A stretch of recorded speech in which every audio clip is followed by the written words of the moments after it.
Lalawigan ng Kalinga ay diniklarang insurgency-free. Detalye mula kay Romy Gonzalez sa RH41 ay Bagdabigat, Romy. Tuluyan ang idineklarang lalawigan ng Kalinga na insurgency-free o nasa ilalim na ng State of Stable Internal Peace and Security.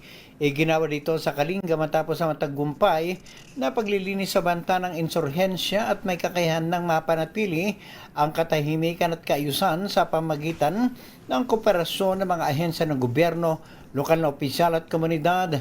Ang deklarasyon ng State of Stable Internal Peace and Security ay kasunod sa report na iprinisinta ng 103rd Infantry Battalion ng Philippine Army na ang insurhensya ay hindi nabanta sa kalalawigan ng Kalinga.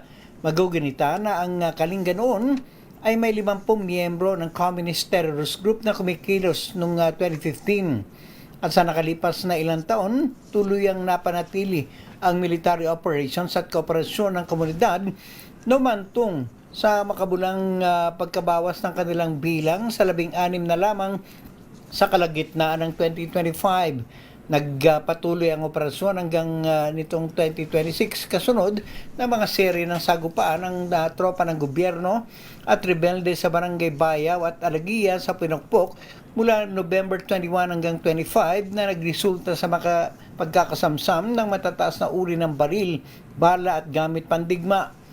Noong Marso 11 ng taong kasalukuyan, naaresto ang 10 miyembro ng NPA.